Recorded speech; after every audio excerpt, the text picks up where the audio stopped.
Russia की ओर से वो न्यूज़ देखने को मिल रही है जो शायद आपको अच्छी ना लगे, क्योंकि जिस हथियार का आप इंतजार कर रहे थे, मैं इंतजार कर रहा था, सेना बेसब्री से इंतजार कर रही थी, वही हथियार रूसी राष्ट्रपति व्लादिमीर पुतिन ने भारत को देने से साफ मना कर दिया है, जिसके चलते इंडियन एयरफोर्स की उम्मीदों को बड़ा तगड़ा झटका लगा है, क्योंकि उन्हें रशिया से ऐसे स्टेटमेंट की बिल्कुल भी उम्मीद नहीं थी। तो आखिर रूस ने भारत को क्या देने से मना कर दिया, क्यों मना किया और पुतिन ने भारत से माफी क्यों मांगी, सब कुछ विस्तार से समझेंगे। बस वीडियो पूरी जरूर देखिए, जब पुतिन भारत यात्रा पे आए थे तो हमारी ही नहीं तो पूरी दुनिया की नजरें मोदी और पुतिन के बीच होने वाली डील्स पर टिकी थी, क्योंकि उम्मीद लगाई जा रही थी कि जिसके लिए भारत बरसों से वेट कर रहा है वो इस यात्रा के दौरान पूरा होगा। अब 4 दिसंबर को पुतिन भारत आए, मोदी जी से मुलाकात भी ली, दोनों देशों में 17 अहम डील्स भी हुई, लेकिन वो डील नहीं हुई जिस पर सबकी निगाहें थी, यानी डिफेंस डील। आप सभी जानते हैं कि पुतिन की भारत यात्रा के दौरान कोई भी हथियार डील नहीं हुई, जबकि सब Su-57 और S-500 को लेकर एक्साइटेड थे, लेकिन ऐसा कुछ नहीं हुआ।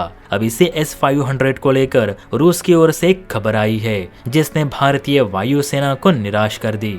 देखिए, लेटेस्ट मीडिया रिपोर्ट्स के मुताबिक भारत और रूस के बीच एक डिफेंस डील फाइनल होते होते रह गई। पुतिन के भारत दौरे के दौरान चर्चा थी कि रूस और भारत के बीच Su-57 और S-500 की ऐतिहासिक डील होने वाली है।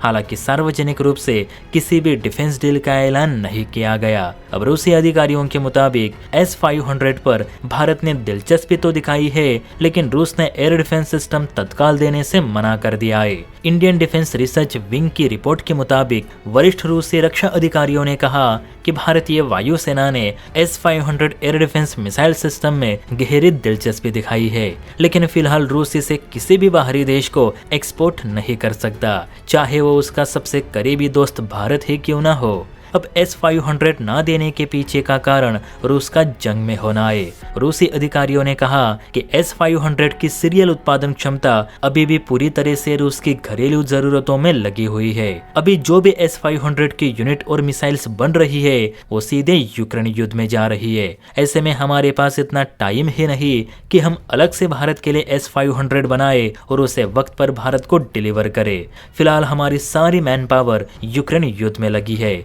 जिस वजह से फिलहाल के लिए तो हम भारत को S-500 डिलीवर नहीं कर सकते।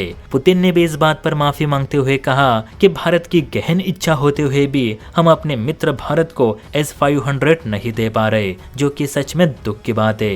लेकिन भारत अगर 2030 तक वेट करता है तो हम इसे जरूर बनाकर भारत को डिलीवर कर सकते हैं। फिलहाल हमें घरेलू जरूरतें पूरी करनी है, जो कि 2030 तक रहेंगी। एक बार जब घरेलू जरूरतें पूरी होंगी तो S-500 का पहला ग्राहक भारत ही होगा, इसमें कोई शक नहीं। अब देखा जाए तो भारत को S-500 की जरूरत तो है, लेकिन इंतजार भी बड़ा है। तो ऐसे में आप बताइए कि हमें 2030 तक S-500 का वेट करना चाहिए या फिर अपना डिफेंस सिस्टम मजबूत करना चाहिए, जो दुश्मन की हाइपरसोनिक मिसाइल्स तक रोक सके। कमेंट करके अपनी राय जरूर शेयर करें। और हाँ, वीडियो अच्छी लगी हो तो बेल आइकन प्रेस करके चैनल को लाइक एंड सब्सक्राइब जरूर करें। जय हिंद।